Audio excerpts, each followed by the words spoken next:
예수님께서 이 세상에 계시는 동안에 우리 인간들에게 꼭 필요한 말씀들을 많이 주셨습니다.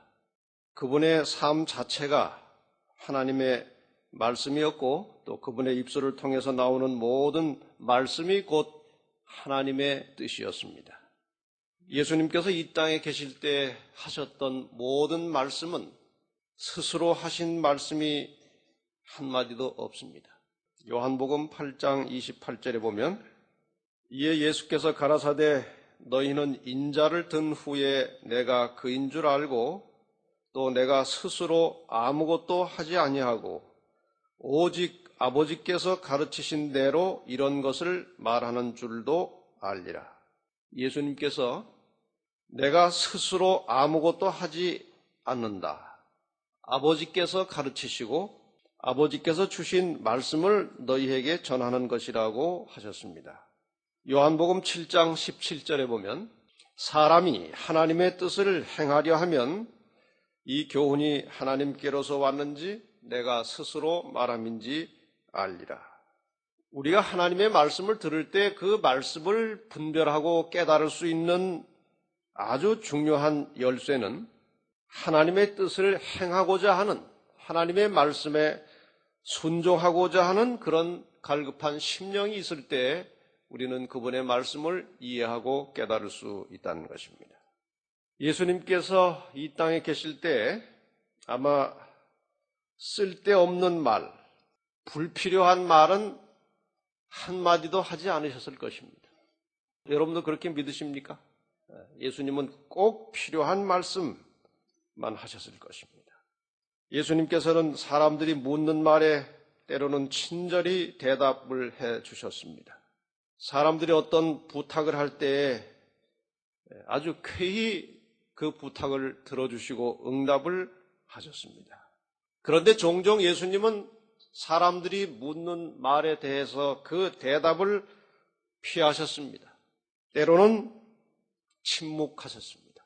마태복음 20장 30절로부터 보면 여리고를 지나서 어느 다른 곳으로 이동해 가실 때에 소경 둘이 나타나서 고쳐달라고 소리쳤습니다. 우리를 불쌍히 여기소서 다윗의 자손이요 하고 큰 소리를 외치니까 옆에 그 주변 많은 사람들이 그 소경에게 시끄럽다고 왜 이렇게 소란 피우냐고 하니까 더 큰 소리로 다윗의 자손이여 우리를 고쳐주소서 그렇게 소리를 쳤습니다. 예수님께서 그 불쌍한 소경들의 요청을 물리치지 아니하시고 친절하게 대답하십니다. 너희에게 무엇을 하여 주기를 원하느냐? 눈을 뜨기를 원합니다. 예수님께서 즉시 손으로 그 눈을 만지시고 눈을 열어주셨습니다. 마태복음 21장 23절부터 보면 예수님께서 성전에서 여러 많은 사람들을 모아서 가르치고 계셨습니다. 그때 제사장들이 와가지고 당신이 무슨 권세로 여기에서 사람들을 가르치는 것이요? 질문을 했습니다. 당신이 무슨 권세로 여기서 가르치는 것입니까? 그때 예수님께서 대답을 직접 하지 않으시고 나도 한 말을 너희에게 물으리니 너희가 대답하면 나도 대답하고 너희가 대답하지 않으면 나도 대답하지 않겠다. 그렇게 말씀하신 다음에 요한의 침례가 하늘에게서 온 것이냐 사람에게서 난 것이냐 하고 물었습니다. 그랬더니 제사장들이 이렇게 대답해도 걸리고 저렇게 대답해도 걸리는 것입니다. 하늘에서 나왔다고 하면 그런데 너희가 왜 그 말을 안 듣느냐 그럴 것 같고 사람에게서 나왔다고 하려고 하니까 주변의 모든 지금 군중들이 다 그 기별이 하늘에서 왔다고 믿고 있는데 제사장들이 그런 말 하면은 여론이 좋지 않거든요. 그래서 이렇게도 못하고 저렇게도 못하고 잘 모르겠다 그렇게 대답했습니다. 그랬더니 나도 대답 안 하겠다. 예수님의 화법이라고 하는 것이 얼마나 다양한지 모릅니다. 지금 오늘 본문의 말씀은 빌라도의 질문에 대하여 예수님은 침묵하셨습니다. 빌라도가 또 물어 가로되 아무 대답도 없느냐? 저희가 얼마나 많은 것으로 너를 고소하는가 보라 하되 예수께서 다시 아무 말씀도 대답지 아니하시니 아무 이야기를 하지 않으셨습니다. 예수님께서 종종 사람들의 질문이나 어떤 말에 대하여 침묵하실 때에 그 침묵의 의미가 무엇이냐? 지금 이 장면에서 예수님께서 왜 침묵하셨는지 우리가 정확한 이유는 모릅니다만 여러 성경의 다른 말씀들을 토대로 해볼 때 세 가지로 생각해 볼 수 있습니다. 첫째는 말해봐야 너희들이 알아듣지도 못할 것이다. 그래서 침묵하십니다. 두 번째, 너희들 마음대로 해라. 그래서 아무 말씀도 안 하십니다. 세 번째, 이미 다 말했는데 또 무엇을 묻느냐? 그런 의미라고 생각됩니다. 오늘 우리는 성경에 나타난 몇 가지 침묵에 대하여 생각을 해보고자 합니다. 먼저는 구약의 마지막 선지자 말라기부터 예수님께서 이 땅에 태어나실 때까지 약 400년의 기간이 흐릅니다. 그 400년간 하늘은 침묵하고 있었습니다. 구약시대 동안에 이스라엘 민족이 형성이 되고 그들을 통해서 인간 세계를 향하신 하나님의 뜻이 밝혀졌습니다. 우리가 이스라엘 백성들에게, 이스라엘 민족에게 감사해야 될 대단히 중요한 조건이 하나 있는데 그들을 통해서 인류를 향하신 하나님의 생각과 뜻이 무엇인지를 우리가 알게 되었다는 것입니다. 하나님께서 이스라엘 백성을 통해서 그분의 뜻을 전달할 때 그 전달되는 방법이 여러 가지가 있었습니다만 때로는 직접 하나님께서 소리를 통해서 말씀도 하셨습니다만 주로 선지자들의 입을 빌려서 하나님께서 우리에게 말씀을 주셨습니다. 민수기 12장 6절 말씀에 보면 이르시되 내 말을 들으라. 너희 중에 선지자가 있으면 나 여호와가 이상으로 나를 그에게 알리기도 하고 꿈으로 그와 말하기도 하거니와. 그렇습니다. 선지자가 있으면 그 선지자를 세워서 하나님께서 당신의 뜻을 사람들에게 알려주시고 보여주시고 나타내 주셨습니다. 좀 전에 말씀드렸던 선지자 말라기는 구약시대 활동했던 선지자들 가운데 제일 마지막 봉사를 한 선지자였습니다. 그런데 그 마지막 선지자의 마지막 말이 중요합니다. 구약의 마지막 책 말라기서의 마지막 말이 뭔지 한번 살펴보실까요? 한번 다 펴보시기 바랍니다. 구약의 마지막 책 말라기 4장 4절로 6절에 있는 말씀을 보겠습니다. 너희는 내가 호렙에서 온 이스라엘을 위하여 내 종 모세에게 명한 법, 율례와 법도를 기억하라. 보라, 여호와의 크고 두려운 날이 이르기 전에 내가 선지 엘리야를 너희에게 보내리니 그가 아비의 마음을 자녀에게로 돌이키게 하고 자녀들의 마음을 그들의 아비에게로 돌이키게 하리라. 이것이 구약 마지막 책 마지막 부분입니다. 말라기 선지자가 이 말씀을 한 이후로부터 400년 동안 하늘에서는 아무 소리도 음성도 들리지 않았습니다. 여기에 크고 두려운 날, 여호와의 크고 두려운 날이 이르기 전에, 여기 크고 두려운 날이라고 하는 것은 인간의 영원한 운명이 결정되는 날입니다.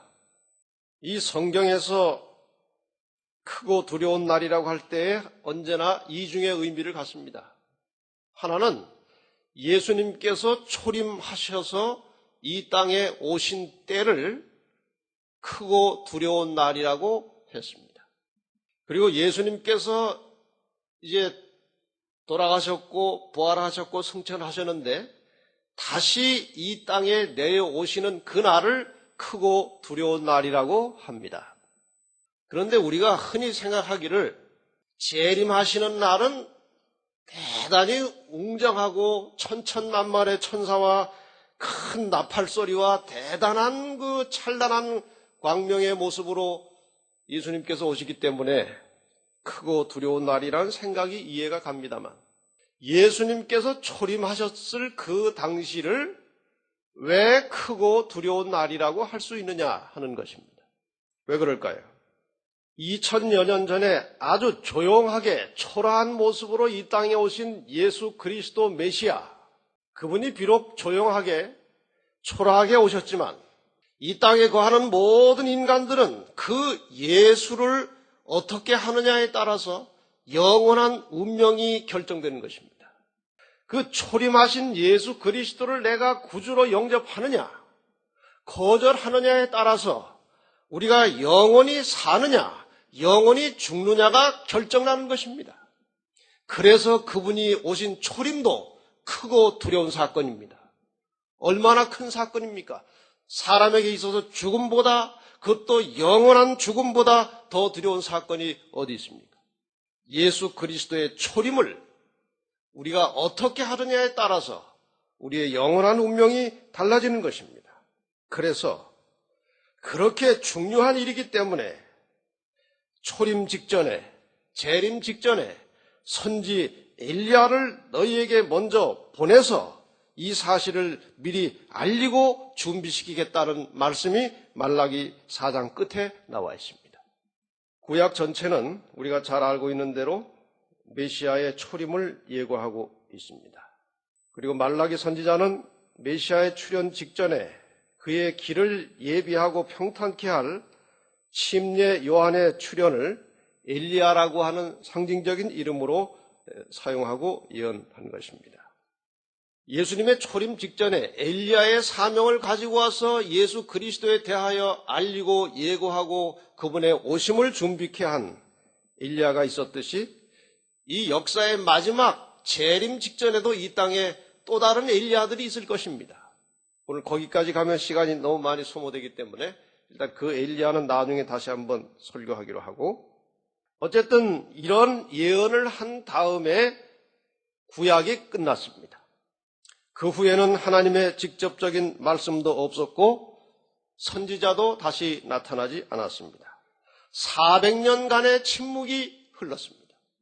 그 말라기부터 예수 그리스도의 초림 때까지 진행된 400년간의 침묵의 의미가 무엇인가 하는 것입니다. 말라기 4장 4절을 다시 보겠습니다. 그 침묵의 시대 동안에 하나님을 기다리던 사람들은 무엇을 해야 되는가? 무엇으로 하나님의 뜻을 다시 분별하여 깨달을 수 있는가? 너희는 내가 호렙에서 온 이스라엘을 위하여 내 종 모세에게 명한 법, 곧 율례와 법도를 기억하라. 율례와 법도를 기억하라. 예수 그리스도의 초림 이전까지 하나님께서 하셔야 될 말씀은 다 하셨고, 말라기 선지자의 말라기서를 끝으로 하나님께서 그 시대에 필요한 모든 말씀을 다 끝냈습니다. 죄인이 어떻게 구원을 받아 하나님 백성이 될 수 있는지, 구원받은 하나님의 백성들은 어떻게 살아야 하는지 모든 것을 다 남김없이 하나님께서는 말씀해 주셨습니다. 더 이상 하실 말씀이 없었습니다. 예수님이 오실 때까지, 예수님이 초림하실 때까지 그 백성들은 이미 주신 기록된 말씀을 보고 길을 찾으면 되는 것입니다. 그러므로 말라기부터 초림 때까지 지속된 400년의 침묵의 의미는 율례와 법도를 기억하라는 것입니다.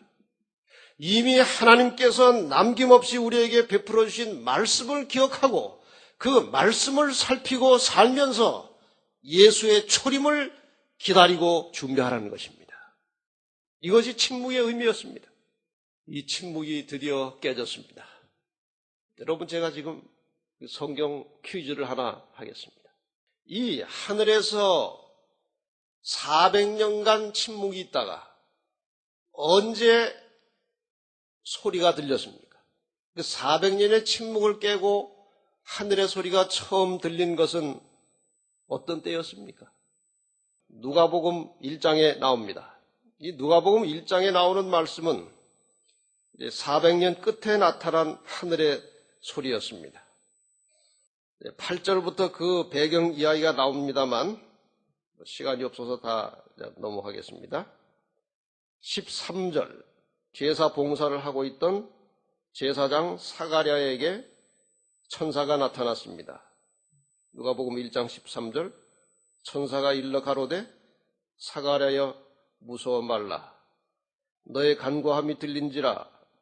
내 아내 엘리사벳이 내게 아들을 낳아 주리니 그 이름을 요한이라 하라. 하고 이제 17절까지 천사의 소리가 들렸습니다. 이 소리가 말라기 이후 400년 만에 하늘에서 내려온 첫 번째 소리였습니다. 말라기가 뭐라고 끝났습니까? 크고 두려운 날이 이르기 전에 선지 엘리야를 너에게 보내겠다고 하셨는데 그 엘리야의 탄생에 관한 소식이 먼저 들려왔습니다. 두 번째 소리는 무엇이었을까요? 두 번째 소리는 몇 달 후에 나타났습니까? 두 번째 소리는 6달 후에 나타났습니다. 마리아에게 천사가 나타나서 내가 아이를 갖게 될 것이라고. 이렇게 해서 하늘의 침묵은 깨어지고 드디어 하늘의 하나님이 직접 형체를 가지고 인간의 모습으로 이 땅에 강림하셨습니다. 그분이 예수 그리스도이십니다. 그 예수님의 생애에 대해서 지금 장황하게 또 설명할 시간이 아니고 오늘은 제가 침묵에 대해서 말씀을 드리고 있기 때문에 예수님의 또 다른 침묵에 대하여 두 번째 설명을 드리겠습니다. 십자가 돌아가시기 직전 예수님의 침묵의 의미는 무엇인가? 예수님께서 6월절 전날 밤에 제자들과 만찬을 나누시고 밖으로 나오셔서 산에 가서 기도하시고 밤중까지 계속 기도하시다가 새벽에 폭도들에게 잡혀가셨습니다. 예수님께서 돌아가신 시간은 자정이 조금 넘은 시간이었습니다. 시대소망 698페이지에 보면 폭도들은 예수님을 끌고 기드론 시내를 건너, 기드론 시내는 겟셋마네 동산에서 조금 내려가면 기드론 시내가 있습니다. 이게 겟셋마나에서 체포해가지고 기드론 시내를 건너서 저쪽 성으로 올라가는 것입니다. 기드론 시내를 건너 밭들과 감람나무 숲을 지나 잠든 도성의 고요한 거리를 통하여 길을 재촉하였다. 여러분 상상하실 수 있죠? 겟셋만에서 기도하시다가 폭도들에게 체포돼가지고 이제 끌려가시는 장면, 그 시간이 자정이 조금 넘은 시간이었습니다. 그때 잡혀가신 후에 그날 날이 새고 약 8시간 내지 9시간에 걸쳐서 이곳저곳을 끌려다니시면서 온갖 조롱과 모욕과 수치를 당하시면서 이제 재판 당하는 장면이 나옵니다. 십자가에 달리신 시간은 9시에 십자가에 달리셨고 십자가에서 6시간을 버티시다가 오후 3시에 운명하셨습니다. 그 오전 9시까지 예수님은 정말 인간으로서도 당하기 힘든 모욕과 수치를 하나님의 아들로서 사람들에게 당하셨습니다. 이곳저곳 법정으로 끌려다니시면서 신문을 받으시는 동안에 예수님께서는 많은 질문을 받으셨고 고소를 당하셨습니다만 예수님의 왕권과 메시아의 직분에 대한 질문 외에는 아무런 대답도 하지 않으셨습니다. 침묵하셨습니다. 마태복음 27장 12절로 14절에 있는 말씀을 본문의 말씀에 비슷한 것이지만 다시 한번 보겠습니다. 대제사장들과 장로들에게 고소를 당하되 아무 대답도 아니하시는지라. 이에 빌라도가 이르되 저희가 너를 쳐서 얼마나 많은 것으로 증거하는지 듣지 못하느냐. 저렇게 내가 볼 때는 당신이 굉장히 억울하게 고소당하고 있는데 왜 그렇게 억울하게 당하는 고소에 대하여 한 말도 변명도 하지 않고 대꾸도 하지 않고 이렇게 그냥 가만히 있느냐 하고 이렇게 묻는 것입니다. 빌라도가. 하되 14절 한마디도 대답지 아니하시니 총독이 심히 기히 여기더라.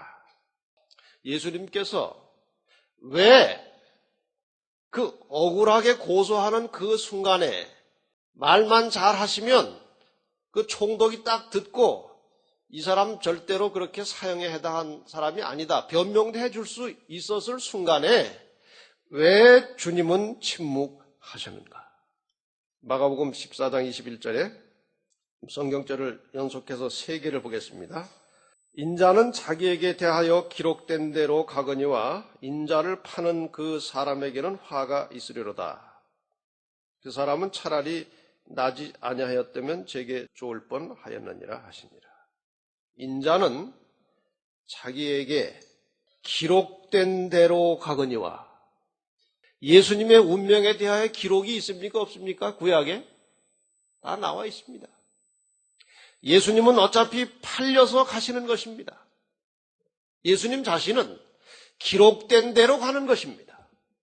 지금 때가 되었기 때문에 예수님은 그 길을 따라 가는 것입니다. 변명해서 그 위기를 모면할 아무 이유가 없습니다. 마땅히 가실 길을 가는 것입니다. 기록된 대로. 요한복음 12장 16절도 보겠습니다. 제자들은 처음에 이 일을 깨닫지 못하였다가 예수께서 영광을 얻으신 후에야 이것이 예수에 대하여 기록된 것임과 사람들이 예수께 이같이 한 것인 줄 생각났더라. 제자들이 구약의 말씀들을 많이 그래도 공부한 사람들이었습니다.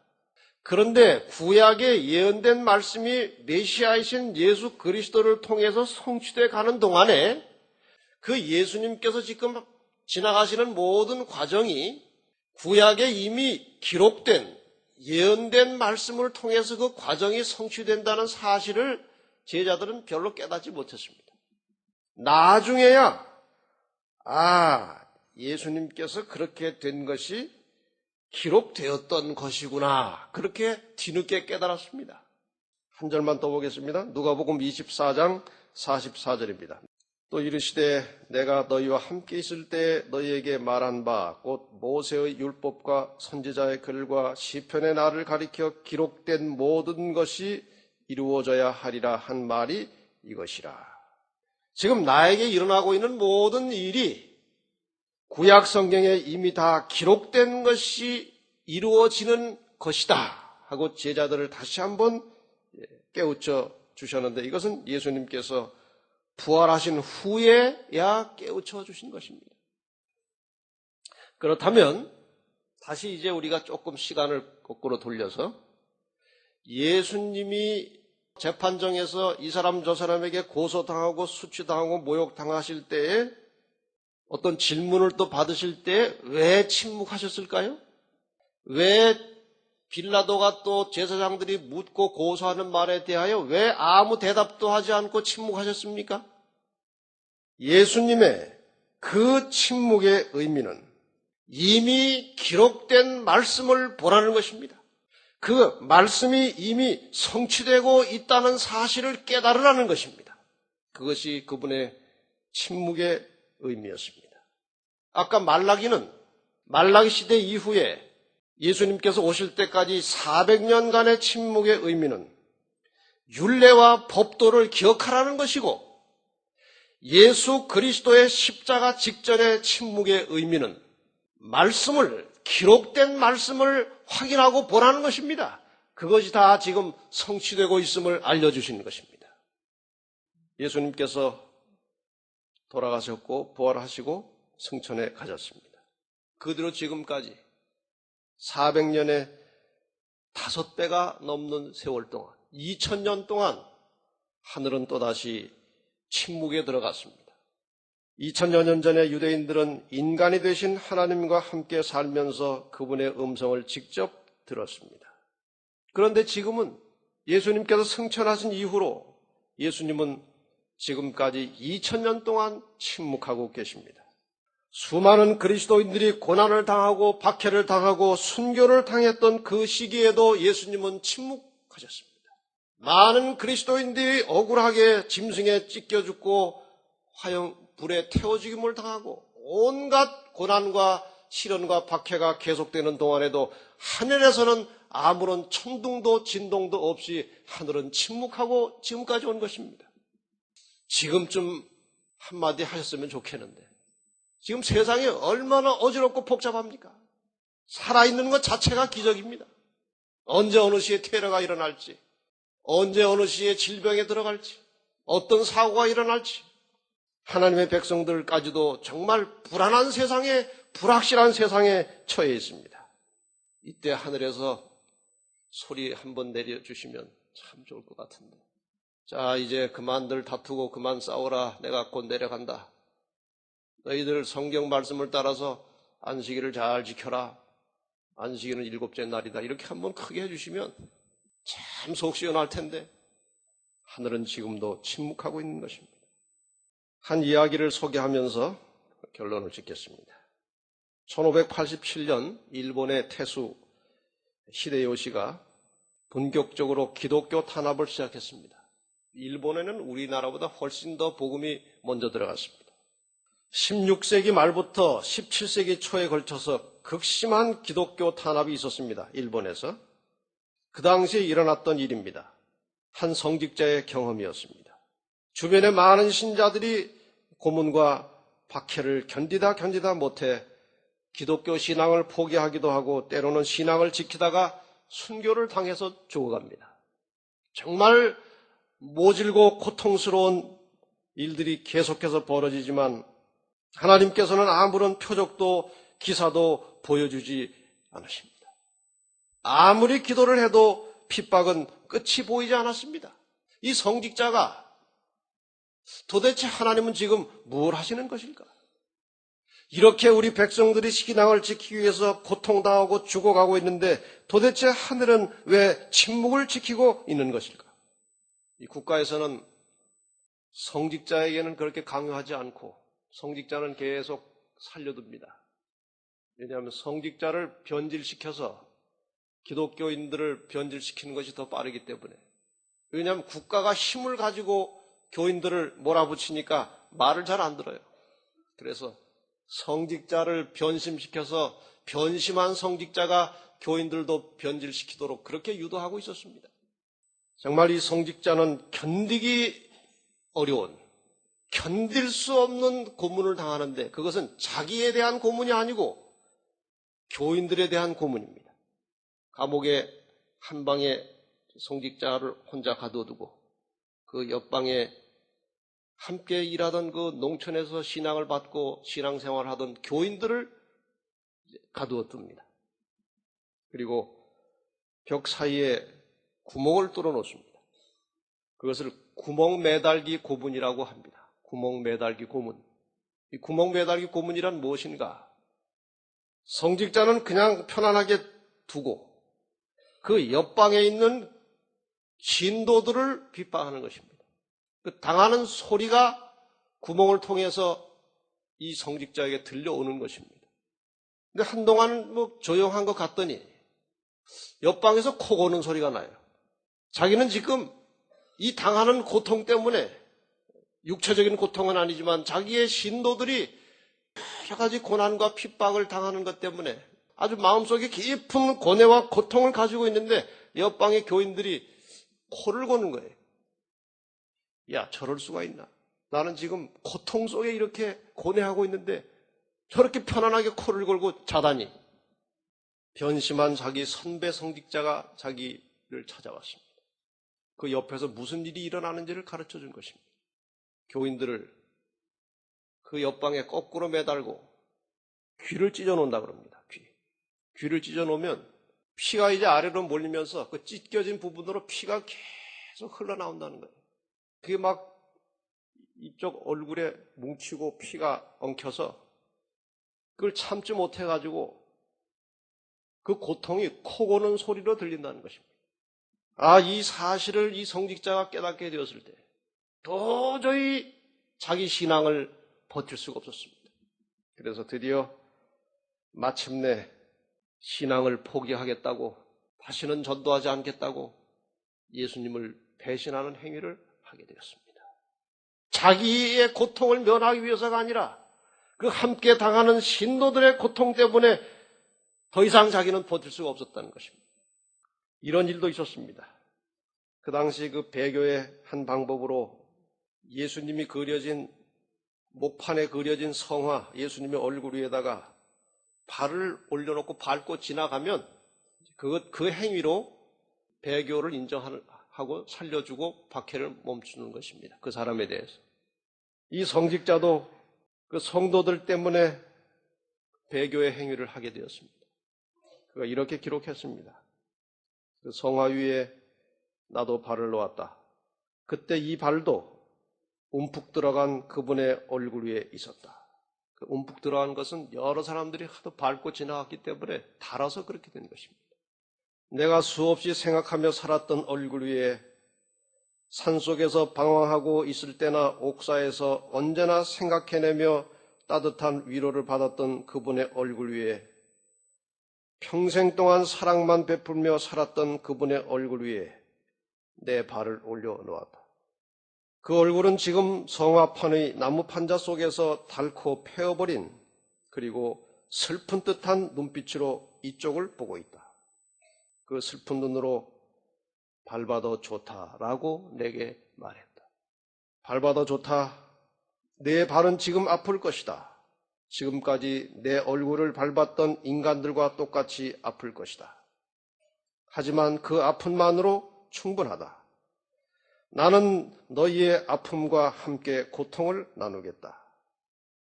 그것 때문에 내가 온 것이니까. 주여, 당신이 언제나 침묵하고 계시는 것을 원망하고 있었습니다. 나는 침묵하고 있었던 게 아니다. 함께 고통을 나누고 있었을 뿐이다. 그러나 당신은 유다에게 가서 내 할 일을 이루라고 말씀하지 않았습니까? 그렇다면 유다는 어떻게 된 것입니까? 나는 그렇게 말하지 않았다. 지금 너에게 성화를 밟아도 좋다고 말한 것처럼 유다에게도 내가 하고 싶은 것을 이루라고 말했던 것이다. 내 발이 아픈 것처럼 유다의 마음도 아팠을 테니까. 마침내 나는 피와 먼지로 더럽혀진 발을 예수의 얼굴에 올려놓았다. 5개의 발가락이 사랑하는 분의 얼굴 바로 위를 덮었다. 워낙 주님께서 침묵하고 말씀하지 않기 때문에 그분의 얼굴을 밟았다는 고백입니다. 오늘 우리가 병들고 고통 중에 신음하고 있고 열심히 기도하고 있는데 병은 좀처럼 낫지 않고 주님은 침묵하고 계십니다. 사업이 힘들고 생계가 어려워서 너무나 고통스러워 몸부림치고 있는데 주님은 침묵하고 계십니다. 가족들의 구원을 위해서 그렇게 여러 해 동안 많이 기도했는데 주님은 침묵하십니다. 그래서 주님의 음성을, 주님의 손길을 기다리다 마침내 우리도, 나도 주님의 얼굴을 밟게 됩니다. 하늘을 원망하고 하나님의 말씀을 외면하고 교회 나가기를 포기하고 때로는 신앙을 포기하면서 우리는 우리를 그토록 사랑하시는 주님의 얼굴을 자주 밟고 있습니다. 여러분, 하늘이 우리에게 주는 생명은 조건 없는 사랑을 바탕으로 만들어지는 것입니다. 하나님께서는 우리를 조건 없이 사랑하셨습니다. 우리에게 사랑할 만한 아무런 근거도 조건도 없습니다. 그저 하나님께서 우리를 창조하셨기 때문에, 그분 자신이 사랑이시기 때문에 우리를 사랑하셨습니다. 우리도 하나님을 사랑할 때 조건 없이 사랑하게 되시기를 바랍니다. 내 길을 평탄케 해주셨으니까, 내 사업이 잘 됐으니까, 내 아이가 좋은 학교에 입학했으니까, 그래서 하나님을 사랑하는 그런 조건적인 사랑이 아니라 어떤 환경의 형편에 처할지라도 조건 없이 주님을 사랑하시게 되기를 바랍니다. 그 두 사랑이 만날 때에 생명이 태어나는 것입니다. 여기 이제 말씀을 마무리하면서 오늘 우리의 현실을 좀 이렇게 글로 써봤습니다. 이 땅에 주님의 얼굴을 한 번도 밟지 않은 사람이 있습니까? 우리는 태어날 때 이미 주님의 얼굴을 밟고 태어납니다. 믿음의 조상 아브라함도 밟았고, 예수의 조상 다윗도 밟았고, 최고의 지혜자 솔로몬도 밟았고 예수의 수제자 베드로도 밟았습니다. 목사도 장로도 집사도 모두 그분의 얼굴을 밟습니다. 이 세상의 모든 사람들은 예수의 얼굴을 밟은 사람과 밟지 않은 사람으로 나뉘어지는 것이 아니고 밟고 지나가 버린 사람과 밟았다가 다시 돌아온 사람으로 분리되는 것입니다. 우리가 주님의 얼굴을 밟을 때 우리의 마음이 얼마나 고통스러운지 주님은 아십니다. 그분은 우리의 아픔을 함께 나누며 살아가는 분입니다. 주님의 침묵 때문에 기다리다 지쳐서 주님의 얼굴을 밟을 수밖에 없다고 생각될 때 그분의 침묵의 의미를 생각해 보십시다. 그 침묵의 의미는 그분께서 이미 기록해 놓으신 말씀을 펼쳐보라는 것입니다. 이미 말씀해 놓으신 약속을 확인해 보라는 것입니다. 내가 죽도록 충성하라. 그리하면 내가 생명의 면류관을 내게 주리라. 이제 조만간 침묵은 깨어지고 하늘에서 나팔 소리가 울려 퍼질 것입니다. 하나님께서 성도를 부르시는 소리가 들려날 것입니다. 그때까지 주님은 침묵하십니다. 아무쪼록 또다시 하늘에서 소리가 나는 그 순간까지, 나팔 소리가 나는 그 순간까지 이미 기록된 말씀을 굳게 붙잡고 실족하지 마시기를 바랍니다. 매일의 생활에서 하나님의 말씀으로 승리하는 그리스도인들이 되시기를 간절히 바라면서 말씀을 마치겠습니다.